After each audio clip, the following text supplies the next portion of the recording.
Hi friends, మొదటిసారి మహబ్ channel video ఇచ్చిన వారు సబ్స్క్రైబ్ చేసుకోండి అండి. 2026 నుంచి నియామకాల్లో పక్కగా టైమ్ లైన్స్ పాటిస్తామనేసి, సింగిల్ స్టేజ్ ఎగ్జామ్ అయితే 3 నెలల్లోనే భర్తీ చేస్తామనేసి, అదేవిధంగా నోటిఫికేషన్ ఇస్తే 6 నెలల్లోనే రిక్రూట్మెంట్ కంప్లీట్ అవుతుందనేసి టీజీపీఎస్సీ చైర్మన్ బుర్రా వెంకటేశ్వరం గారు చెప్పడం జరిగింది. ఇదే మల్టీ స్టేజ్ పరీక్షలు అయితే 6 నెలల్లో, అదేవిధంగా సింగిల్ స్టేజ్ ఎగ్జామ్ అయితే 3 నెలల్లోనే భర్తీ చేస్తామనేసి ఇక్కడ చెప్పడం జరిగిందండి.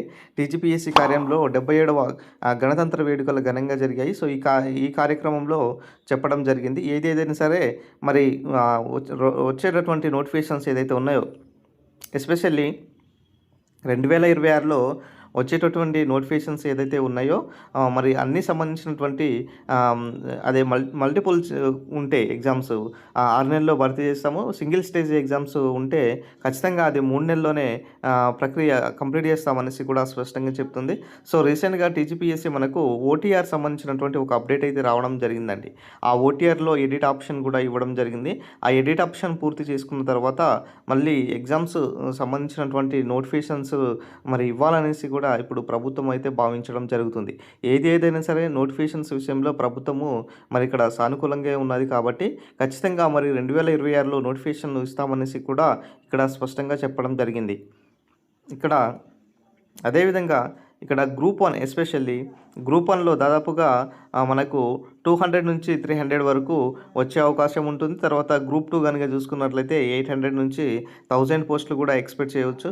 అదేవిధంగా మిగతా సంబంధించినటువంటి గ్రూప్ 3 అండ్ గ్రూప్ 4 సంబంధించినటువంటి ఉద్యోగాల్లో దాదాపుగా 8000 నుంచి 10,000 వరకు ఇక్కడ నోటిఫికేషన్లు అనేది విడుదల చేసే అవకాశం కూడా ఇక్కడ ఎక్కువగా ఉన్నదనేసి స్పష్టంగా చెప్తుంది. టీజీపీఎస్సీ మరి రాబోయేటటువంటి ఎగ్జామ్స్ ఎస్పెషల్లీ ఆ గ్రూప్ సంబంధించినటువంటి ఉద్యోగాల్లో దాదాపుగా మరి 6 నెలల్లోనే ఈ యొక్క ప్రక్రియ మొత్తం కూడా భర్తీ చేసే అవకాశం ఉన్నది. అదే సింగిల్ స్టేజ్ లాంటి ఎగ్జామ్స్ కూడా 3 నెలల్లో భర్తీ చేస్తామని చెప్తున్నారు కాబట్టి ఖచ్చితంగా ఈసారి మాత్రము భారీగా మనకు నోటిఫికేషన్ రావచ్చు. దాదాపుగా ప్రభుత్వం చెప్పినటువంటి ఖాళీల అంచనాలు కనుక చూసుకున్నట్లయితే 40 నుంచి 50,000 వరకు ఉద్యోగాలు భర్తీ చేస్తామనేసి ఏదైతే చెప్తున్నారో ఖచ్చితంగా ఈ దిశగా మరి ప్రభుత్వము ఈ యొక్క నోటిఫికేషన్స్ అతి త్వరగా ఇచ్చేసి నియామకాలు పూర్తి చేస్తే నిరుద్యోగులకు ఒక ఆశగా ఉంటుంది.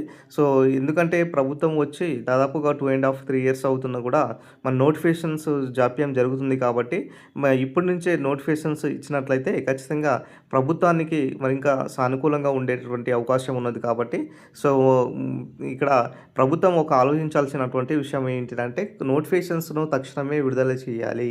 నోటిఫికేషన్లు తక్షణమే విడుదల చేసే ప్రయత్నం అయితే చేయాల్సినటువంటి ఇక్కడ సందర్భం అయితే కనబడుతుంది.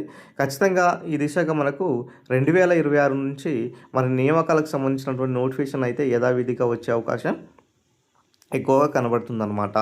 సో, ఓవరాల్గా చూసుకున్నట్లయితే తెలంగాణ పబ్లిక్ సర్వీస్ కమిషన్ అయినా సరే మరి అటు ఏపీపీఎస్సీ పబ్లిక్ సర్వీస్ కమిషన్ అయినా సరే 2026 సంబంధించినటువంటి నోటిఫికేషన్స్ విషయంలో మాత్రము ఒక ముందడుగు వేయడం జరుగుతుంది కాబట్టి ఖచ్చితంగా నోటిఫికేషన్స్ దిశగా మరి ప్రభుత్వం అయితే వెళ్తున్నది. ఖచ్చితంగా నోటిఫికేషన్ అయితే భారీ ఎత్తున రాబోతున్నాయండి. మీరు మీ యొక్క ఎగ్జామ్స్ సంబంధించినటువంటి ప్రిపరేషన్ను కంటిన్యూ చేసుకోండి మై డియర్ ఫ్రెండ్స్. ఖచ్చితంగా అయితే నోటిఫికేషన్ వచ్చే అవకాశం ఎక్కువగా కనబడుతుంది. దీంట్లో కనుక చూసుకున్నట్లయితే మొన్న రీసెంట్గా విద్యుత్ శాఖ సంబంధించినటువంటి ఉద్యోగాలైనా సరే, నెక్స్ట్ గ్రూప్ 1 అండ్ గ్రూప్ 2 సంబంధించినటువంటి ఉద్యోగాలకు సంబంధించినటువంటి విషయంలో అయినా సరే, సో ఇలా మనం చూస్తూనే ఉన్నాం. సో, ఈ నేపథ్యంలో ఖచ్చితంగా ప్రభుత్వం నోటిఫికేషన్ ఇచ్చే ప్రయత్నంలో ఉన్నది కాబట్టి మరి మీ యొక్క ప్రిపరేషన్ను కంటిన్యూ చేసుకొని ఖచ్చితంగా నోటిఫికేషన్లు అయితే 100% వస్తాయి.